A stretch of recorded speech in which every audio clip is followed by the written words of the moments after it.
할렐루야. 하나님의 크신 사랑이 이 새벽에 우리 가운데 가득한 줄 믿습니다. 오늘 우리는 출애굽기 31장 1절로 18절의 본문을 통하여 하나님께서 세우시다라는 제목으로 말씀을 함께 나누도록 하겠습니다. 우리는 계속해서 성막 제작에 관한 말씀을 묵상하고 있습니다. 하나님께서는 시내산 언약을 통하여서 이스라엘을 백성으로 삼으셨습니다. 그리고 모세에게 성막을 짓도록 명령하셨습니다. 성막은 어떤 곳입니까? 하나님께서 거하시는 거룩한 장소입니다. 또한 하나님께서 이스라엘 백성들을 만나주시는 장소이며 은혜를 베푸시는 장소입니다. 그래서 25장부터 30장 아주 길게 자세하게 하나님께서는 성막을 만드는 법과 그 안에 있어야 될 도구 제작에 관하여서 구체적으로 지시하셨습니다. 그리고 오늘 본문에서 이 일 곧 성막 제작의 책임자를 임명함으로 성막 제작에 대한 명령은 마치게 됩니다. 그리고 안식일 준수에 관하여 12절로 17절에 말씀하고 있습니다. 마지막으로 18절에서는 여호와께서 시내산 위에서 모세에게 이르시기를 마치신 때 증거판 돌을 모세에게 주시니 이는 돌판이요 하나님이 친히 쓰신 것이라 라고 말하고 있습니다. 여러분, 지금 여기까지는 산 위에서 모세에게 내리신 하나님의 특별한 명령이었습니다. 그 다음에 32장부터는요, 내일부터 보는 말씀에는 산 아래에서 이스라엘 백성들이 금송아지 숭배 사건이 발생하게 됩니다. 오늘 본문 출애굽기 31장은 성막 제작의 마지막 명령입니다. 그래서 하나님께서는 성막 제작 책임자를 세우셨습니다. 31장 2절을 보면요, 내가 유다 지파 훌의 손자여 우리의 아들인 부살레를 지명하여 부르고, 또한 6절에 내가 또 단지파 아히사막의 아들 오홀리압을 세워 그와 함께 하게 하며 라고 했습니다. 하나님께서 성막 제작을 총괄하는 두 사람을 세우셨습니다. 그 두 사람의 이름은 부살렐과 오홀리압입니다. 그리고 함께 일할 수 있는 다른 조력자를 허락하여 주셨습니다.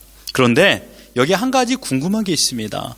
부살렐과 오홀리압이 성막 제작 책임자로 세움을 받은 이유가 무엇일까요? 먼저 부살렐은 어떤 사람이라는 것을 알 수 있는 단 한 가지 자료가 훌의 손자라는 것입니다. 훌이 할아버지입니다. 훌은 누굽니까? 모세를 돕는 조력자로서 아멜렉과의 전쟁에서 아론과 함께 모세의 팔을 붙잡았던 인물이었습니다. 그리고 훌에 대한 기록은 더 이상 성경에 나오지 않습니다. 하지만 훌은 이스라엘의 지도자로 역할을 감당했을 것입니다. 그러한 지도자 훌의 손자가 부살렐이었습니다. 하지만 그의 직업이 무엇이며 어떻게 살았는지에 대해서는 전혀 우리가 알 길이 없습니다. 그리고 하나님께서는 부살렐이 감당해야 될 성막 제작이 너무도 막중한 임무이기에 그를 돕는 조력자를 세웁니다. 6절에 내가 또 단지파 아히사막의 아들 오홀리압을 세워 그와 함께 하게 하며, 여기에서 세워 그와 함께 하며 라는 말은 하나님께서 부살렐에게 오홀리압을 주었다라는 뜻입니다. 즉 부살렐을 돕는 자로 오홀리압을 세운 것이죠. 그러니 총 책임자는 부살렐이요, 부책임자로 오홀리압이 임명받은 것입니다. 하지만 오홀리압도 어떤 인물인지 우리가 알 길은 없습니다. 부살렐과 오홀리압이 성막 제작의 총관리자가 된 이유는 단 한 가지입니다. 하나님께서 그들을 세우셨습니다. 하나님께서 그들을 지명하셨기 때문입니다. 이것이 세움을 받은 이유입니다. 그들이 얼마나 유능하고 믿음이 좋고 지혜로운지는 알 수 없지만 하나님께서는 감당할 수 있는 지혜와 실력을 허락하셨다라는 것을 말씀을 통하여 보게 됩니다.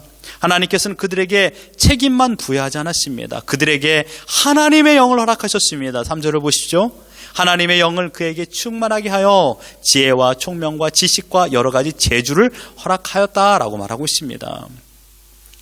성막의 모든 부속품은 인간의 지식으로 디자인된 것이 아닙니다. 모세가 원해서 만든 것이 아니란 얘기죠. 하나님께서 친히 디자인하셨습니다. 하나님만이 제작 공법을 알고 계십니다. 그러므로 하나님의 영, 즉 성령님께서 그들에게 여러 가지 재능을 주심으로 감당할 수 있도록 인도하시는 것이죠. 하나님은 언제나 세움을 받은 사명자들을 성령으로 충만케 하사 감당할 만한 지혜와 힘을 주십니다. 세우신 분도 하나님이십니다. 감당할 만한 힘을 주시는 분도 하나님이십니다. 모든 것을 하나님께서 주관하신 줄 믿으시길 바랍니다. 부름받은 사명자는 때마다 일마다 공급해 주시는 힘과 지혜로 오늘 살아가는 것입니다. 그것도 충만하게 허락하여 주십니다. 그러니 여러분, 하나님의 사람으로 부름을 받았다라면 두려워하지 마십시오. 염려하지도 마십시오. 왜냐하면 하나님께서 세우신 사역자를 하나님께서 책임지시기 때문입니다. 이 사실을 믿으시고 오늘도 맡은 자리에서 구할 것은 충성입니다. 우리가 해야 될 것은 충성입니다. 여러분, 마음속으로 손익계산서를 작성하지 마시고 하나님께서 세워주신 그 자리에서 충성하기를 주님의 이름으로 축원합니다. 이렇게 성막 제작 관리자를 임명하심으로 성막 제작에 관한 모든 명령을 마쳤습니다. 그리고 12절로 17절은 안식일 준수 명령을 내리게 됩니다.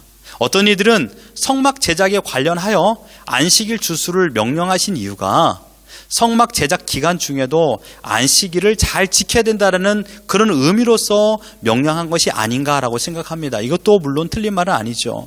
하지만 오늘 본문의 안식일 준수 규례는 하나님께서 세우신 법규 중에 가장 중요시하며 꼭 지켜야 될 대표적인 규례로 제시된 것입니다.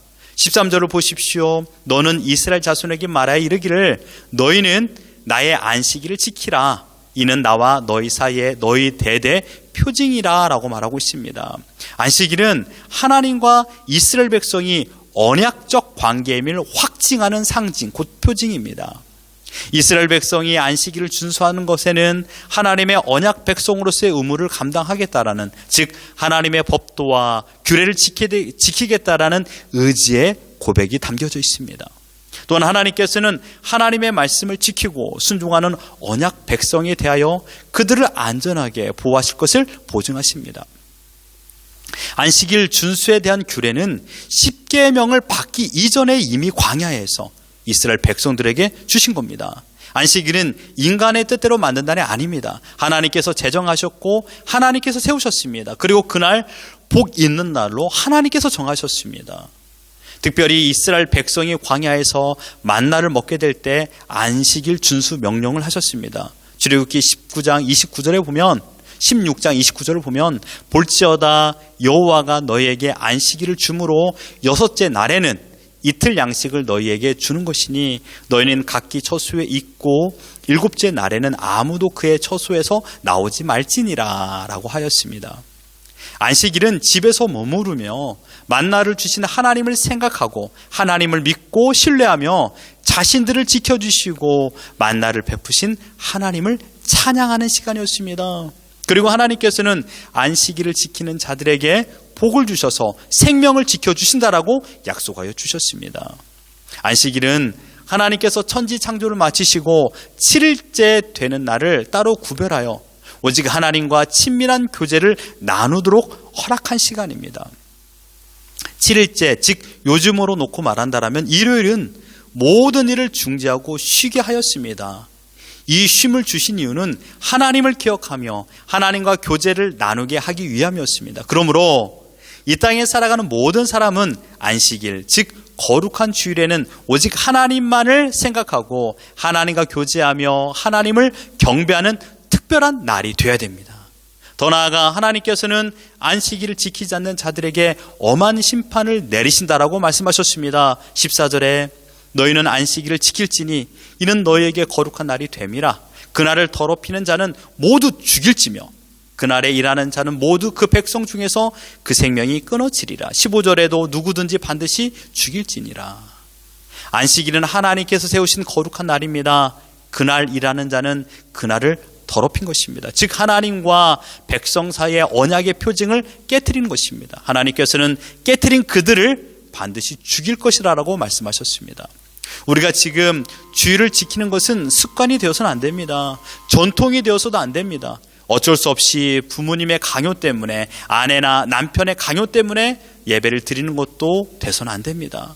주일을 섬기는 것은 예수님과 나와의 관계, 즉 예수 그리스도께서 나의 주인이 되심을 믿고 신뢰하는 믿음의 고백입니다. 신앙의 시작이요 믿음의 고백인 것입니다. 주의를 지키는 것은 우리 신자들이 하나님의 백성이라는 것을 증거하는 증표입니다. 하나님의 백성이라는 정체성을 확립하는 날입니다. 하나님께서 세우신 질서입니다. 하나님께서 세우신 기준입니다. 성수주일은 영적 생명과 직결된 문제임을 기억하시고 최선을 다하여 주일을 성수하는 신앙을 소유하기를 주님의 이름으로 축원합니다.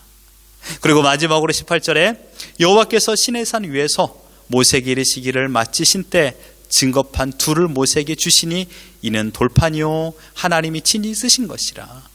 지금 모세가 들고 있는 두 돌판은 길거리에 놔둔기는 그런 돌이 아닙니다. 이 돌판은 하나님께서 친히 세우신 언약입니다. 18절 하반절에 하나님께서 친히 쓰신 것이라. 이 두 돌판이 중요한 이유는 성막의 핵심 요소이기 때문입니다. 성막의 가장 안쪽, 그러니까 하나님께서 머무신 지성소에는 오직 한 가지 증거궤가 있습니다. 출애굽기 25장 16절을 보면요, 내가 내게 줄 증거판을 궤 속에 둘지며 라고 말했습니다. 그 증거궤 안에 증거판, 그러니까 지금 모세에게 주신 두 돌판을 그 지성소의 증거궤 안에 넣으라는 것입니다. 이 두 돌판에는 십계명의 말씀이 기록되어 있습니다. 십계명은 하나님께서 세우신 신앙의 원칙입니다. 이 말씀은 우리가 지켜야 할 언약입니다. 이 말씀이 신자다움의 정체성을 보이는 징표입니다. 결코 우리를 억압하거나 심판하기 위한 잣대로 사용하기 위함이 아닙니다. 말씀 안에 거할 때 하나님과의 바른 관계를 유지하고 또한 우리 가족뿐만 아니라 이웃에게도 사랑을 실천하게 되고 그래서 우리가 살아가는 사회를 안전하게 지킬 수 있게 됩니다. 우리를 지키고 보호하기 위한 안전보호막입니다. 이 원칙을 하나님께서 세우셨습니다. 신자의 사명은 무엇입니까? 이 원칙을 삶의 기준으로 삼고 살아야 하는 것입니다. 사랑하는 성도 여러분, 온 우주는 하나님께서 세우셨습니다. 만드셨습니다. 그리고 만드신 우주를 하나님께서 통치하십니다. 원칙을 하나님께서 세우셨습니다. 모든 일들의 시작과 끝을 정하셨고 각자의 위치에 하나님께서 정하신 사역자들을 세우셨습니다. 세우신 하나님은 무책임하신 분이 아닙니다. 모든 것을 주관하십니다. 하나님의 뜻대로 이끌어 가십니다. 지금 여러분이 어제의 삶을 사셨죠? 그 모든 것을 이끌어 주셨습니다. 사람을 세우고 안식일을 제정하시고 십계명을 세우신 하나님께서는 지금도 우리가 살아가는 모든 시간조차도 주관하고 계십니다. 그러므로 우리가 해야 될 것은 염려와 근심이 아니라 하나님의 통치 아래 자유와 평안을 누리며 부르신 그곳에서 하나님께 세우신 그 자리에서 규칙을 따라 말씀에 순종하며 충성하는 것입니다.